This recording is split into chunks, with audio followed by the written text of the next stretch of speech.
There's a simple but important English expression that's used by native speakers all the time.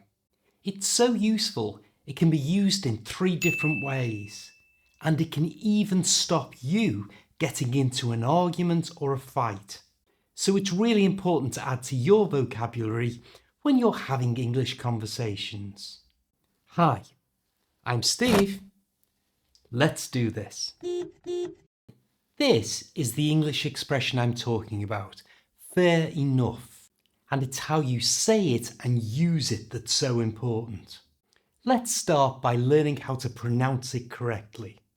And the first thing we're going to do is change the E at the front of enough to the schwa sound. That's that little sound that's really common in English. And the OUGH at the end, well, that's just pronounced as though it's spelt off.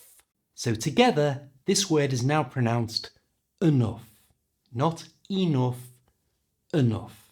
You try, enough.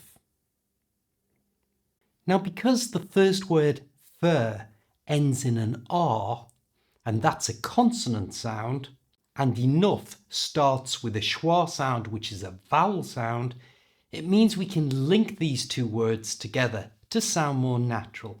To find out more about this, check out this video on the site. It'll explain all you need to know about this fast joined together English. But in this case, all we need to do is move the R from the end of fair to the front of the schwa sound at the beginning of enough. So the first word is now pronounced fair. That's with the tongue flat. There is no R sound in it. It's just fair. You try. Fair. To make the sound of the R in the English language, we use our lips and we push them forward like this. R, R. You try. R. We never use our tongue. R, which is a common way of saying the letter R in other languages, perhaps even yours. So our second word here is pronounced runoff. Lips forward, runoff. You try. So we now have 2 words, fair, tongue flat, runoff, lips forward. And if we say them in one breath, they sound like one word, fair enough. You try, fair enough. Now, let's learn the 3 main uses of this English expression. And the first one is when someone says something to you that you agree with. You think it's reasonable. Like this. Will you hurry up? We've still got a long way to go. Fair enough. Now it's your turn to practice this. I'm going to say 3 things that you will agree with. To each of them, just answer fair enough. Remember, concentrate on the pronunciation. Try and make it sound like just one word. Fair enough. And for the best results, speak out loud. I can't read a book without using my glasses. The Olympic Games are only held every 4 years.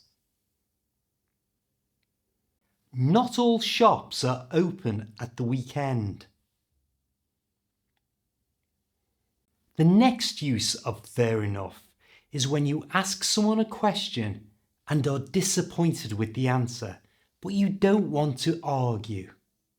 Like this. Go on, have a cup of tea. Thank you very much. There you go.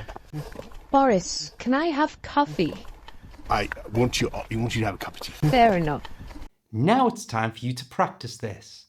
Ask me the question that appears on the screen, and when I reply and disappoint you, simply say, fair enough.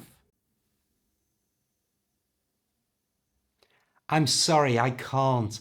I haven't got any money. I'm afraid I forgot.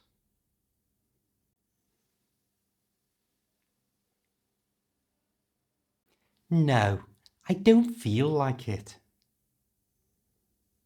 Next, let's learn the way to use this useful English phrase to avoid getting into a fight. And we use it like this When someone says something we strongly disagree with, but we don't want to get into any sort of argument with them. Like this. Jürgen, I teach English. I couldn't be less interested in anything in the world. Fair enough. By simply saying fair enough to him, there's no arguing, no fighting. Now let's practice. I'm going to say some statements that you will disagree with. You simply answer fair enough. Remember, push your lips out to get that R sound. Fair enough. Last week, a horse spoke to me. If people really wanted to, they could live at the North Pole. All rich people want to give their money away to poor people. I told you you'd disagree with me. Now a statement you should strongly agree with. Click on the bus to subscribe to this channel and then click this link for another fun English lesson. I'll see you next time.